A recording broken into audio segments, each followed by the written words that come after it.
Right, I'm going to have to apologise in advance for this, but basically one of you made a really good kind of comment that's stimulated this next vlog, but I didn't note down your name, and as you can see, hands are full. But basically, it was, I think, the video about the live show that I did. And basically, you said, I really like the sonic booms that I had in my on my kind of patch. And was there a good library that I could recommend, or anyone could recommend, for low sonic booms? And I was like, no, stop, don't buy it, do this.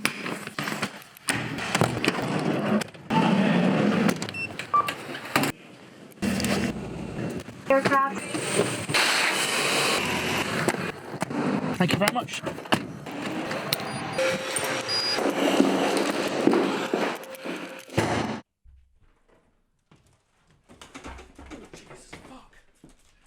Right, I'm going to have to apologise in advance for this, but basically one of you made a really good kind of comment that's stimulated this next vlog. No, stop, don't buy it, do this. It's like when someone goes, I'm going to the supermarket and I want to buy some French dressing. Could you recommend what the best brand is? And it's like, it's just fucking oil and vinegar. Just mix it together yourself. And there's no exception here. It's just find something low and add spangle fuckwits loads of reverb to it and you'll have a sonic boom. So listen, let me just show you. This is my lazy way of doing it. Okay, we take Hans Zimmer percussion. That sounds bassy. You just got to find something with a bit of bottom end. Doesn't matter how much top end, you'll see why. So we take that and then we put a high cut or low pass filter, high cut, low pass filter on it, but not all the way. So let's just have a listen to this. Now what you'll notice is the wetness disappears immediately. Now this is actually the reason why we put more reverb than is comfortable on film and TV music, because the minute it goes behind dialogue, room ambience, street ambience, it takes over the top end, so the reverb of the music disappears, and this is why we add it, in extraordinary amounts. But I do like this FabFilter Pro R, and I just found something that sounded long. Eternity is, I think, quite long. That gives us a kind of sonic boom. So I think what's important about it, the pointer is don't filter it so low, because you can hear there's a little bit of air, muffled air there. It's not just...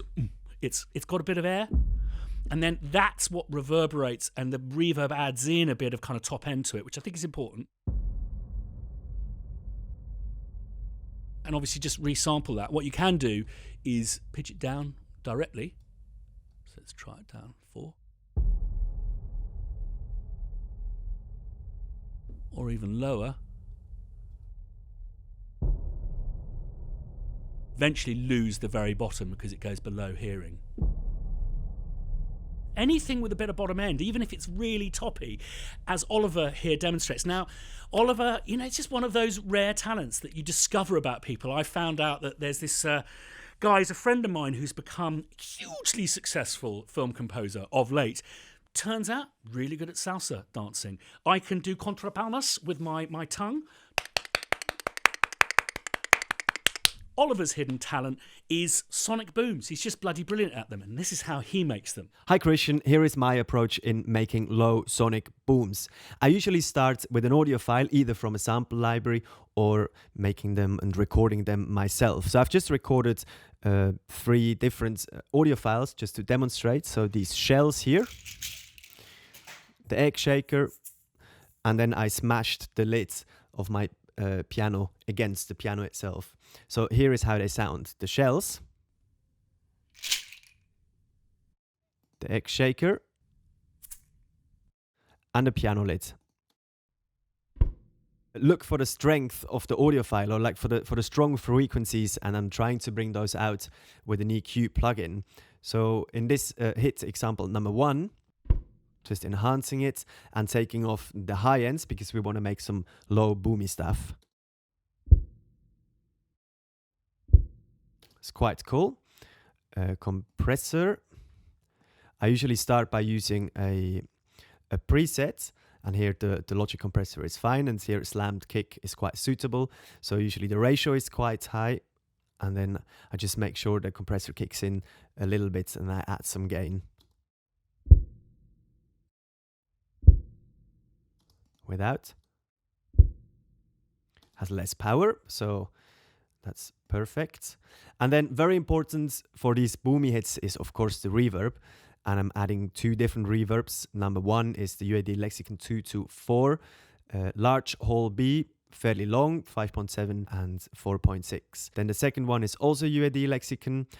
It'd be good to use something different when you can go experimental and use, for example, the Logic reverb and add some warped spaces, etc., which is also quite cool. So here I'm using a preset called Atmosphere, taking down a little bit the tail because it's usually on like 35 or something, which is a bit extreme, but something around 16 is nice for me.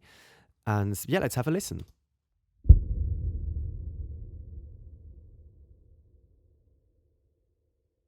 What I also like to do is layering sounds. So I could even layer this sound again and treat it differently just to make the hit a bit stronger.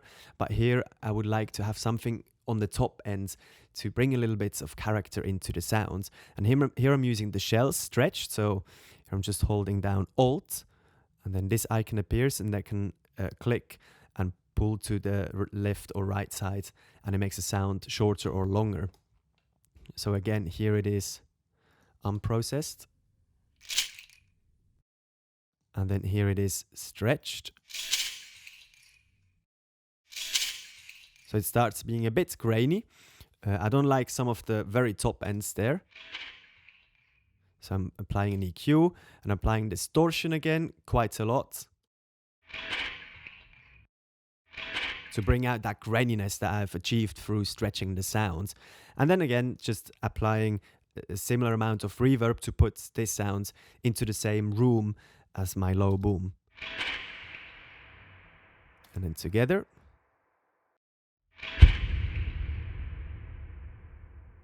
Let's check out my next example. Here, piano lid again. I really love that sound actually. I'm applying some distortion, this time quite a lot, onto the piano lid, and no EQ. So I have a very pointy, sharp hit there.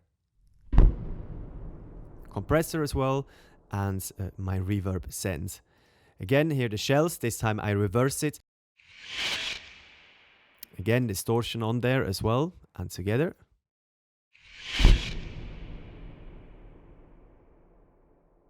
There we go. And the next one is my egg shaker, and I've applied a few plugins here. I pitch it down 2 octaves. Distortion and EQ, taking away a little bit of the top end. And then I went into the guitar rig and I just played around again, choosing some presets, tweaking some knobs here and there. I just listened to the sound and see what I like, and I came up with this.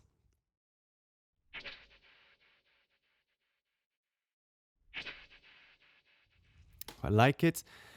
Put on another distortion to bring out that sound.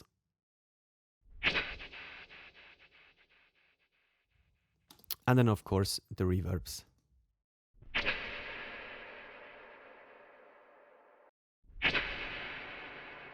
It's quite a cool sound.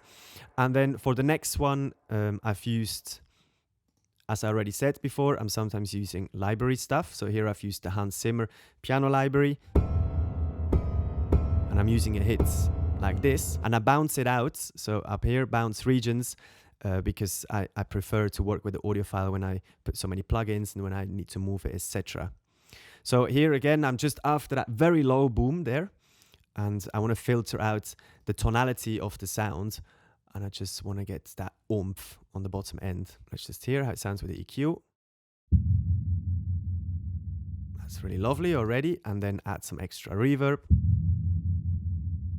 And there we go. So you have both a high, sharp sound and then your low boom. Just a couple more. I'm using the piano lid again, and I'm only using the reverb signal. So you click here and you go pre-fader, and then I turn down my dry signal. And so I'm just listening to the reverb sound. So it's very, very distant.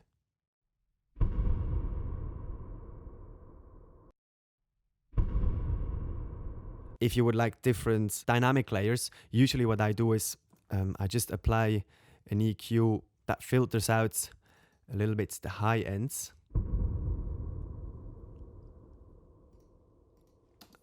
That's a opposed to this one.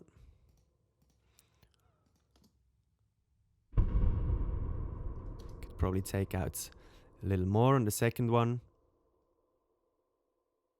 Maybe turn it down a little bit as well.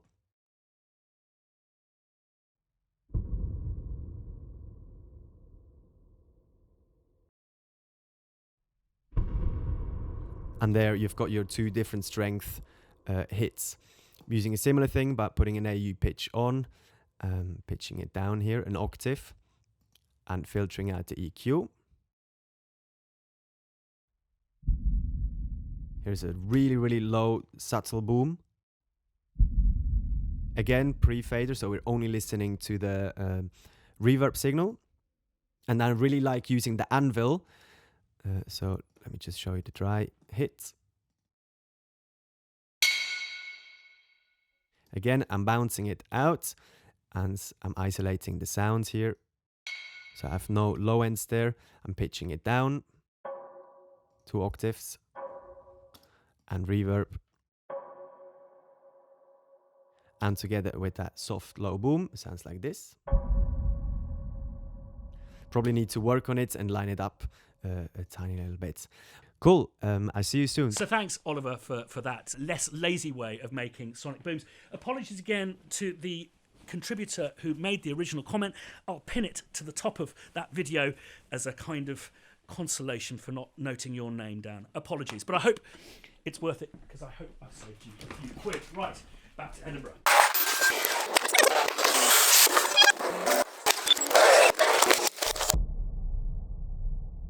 Which has got me thinking. You know, there's these terrible periods when we're not working, we're resting, and we still feel the need to go into the studio to kind of fiddle around. I think these periods can be incredibly productive and really feed into the success of the jobs that we've got coming down the line. Namely, to exhaust this kind of ingredients kind of analogy, you know, it's about maybe stocking up your larder, making pickles, preserves, you know, creating sonic booms is just part of a way of refreshing your larder so it's full of original, juicy stuff that you're really kind of inside. The number of times I've got a gig, someone's been fired off something, and I've got a gig, and I've just gone, shit, I need some fresh sounds because I don't have these kinds of sounds. And I'll kind of burn about $2,000 on a bunch of stuff that's just a bit shit. These quiet patches can be a time to kind of learn our craft, spend time really honing our sounds, and as I say, refreshing our larder. I know of one composer who literally, it's almost as important as his daily workout, is to create at least one fat beat every day. So he has this kind of repository or depository, or is it a suppository, of juicy stuff that he can leap in on and grab when, you know, the heat gets turned up. So back to you guys. I know that I was kind of maybe possibly slightly insulting about calling sonic booms the kind of French dressing of our sonic world. But is there anything else that possibly strikes you as being basic that you want me to address? Whether that be, I don't know, EQing a kick drum to creating, I don't know, hi-hat parts, whatever you like. Something, you know, even, you know, the equivalent of how to boil an egg. I can become the Delia Smith of the sample tech world. That's an ambition. I'm not going to support Leicester, though. Anyway, thanks as always for watching. Excuse the really wild kind of catering-based analogies, sign of a misspent youth in catering. If you like what I do, hit like. If you haven't subscribed yet, there'll be more analogies coming soon. And if you want to be notified the next time I put a video up, just hit that little bell icon. See you next time.